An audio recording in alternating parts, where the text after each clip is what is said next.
The Kentucky Derby, the best 2 minutes in sports. Derby preview, Owen Almighty.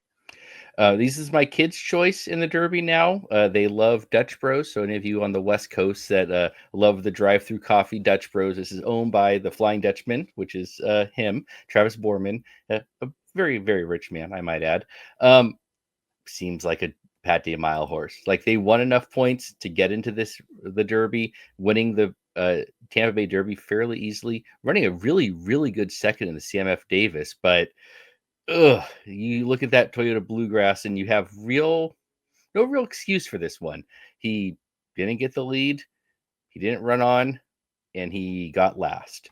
And that kind of feels like what he is, being a Speightstown sired horse, which you know how I feel about Speightstown in the Derby. He's a sprinter type sire. This one just feels like he's way over his head, but I hope the owner has a good time, and maybe with all this free publicity he's getting from us, my kids can get a free drink or something.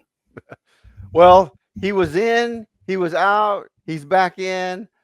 I wouldn't be surprised if he dropped out again. But I think by the end of the day, the owners are going to look at the trainer and say, "You were right, but it sure was fun dreaming for a little bit." But Mike Smith has dared anyone to challenge him and Rodriguez for the lead, and trying to stay up with Rodriguez will be a death blow. That's really only shot for Owen Almighty. I think he does just that and finishes in the back of the pack, much like he did in the Bluegrass. His only effect, I think, on the race will be him backing up into horses that are coming from the back. He's a toss for me, and that's too bad because I really like Javier Castellano, who'll be riding Owen Almighty. But if you're looking for a pro, he does have a first and a second on the Churchill Downs dirt, but at shorter distances. Yep. I mean, he is, like you say, he's a toss for me. If you can find a place to bet on who's going to end up last, he was probably going to be too short of a price at that because he is the most likely to end up last, I believe.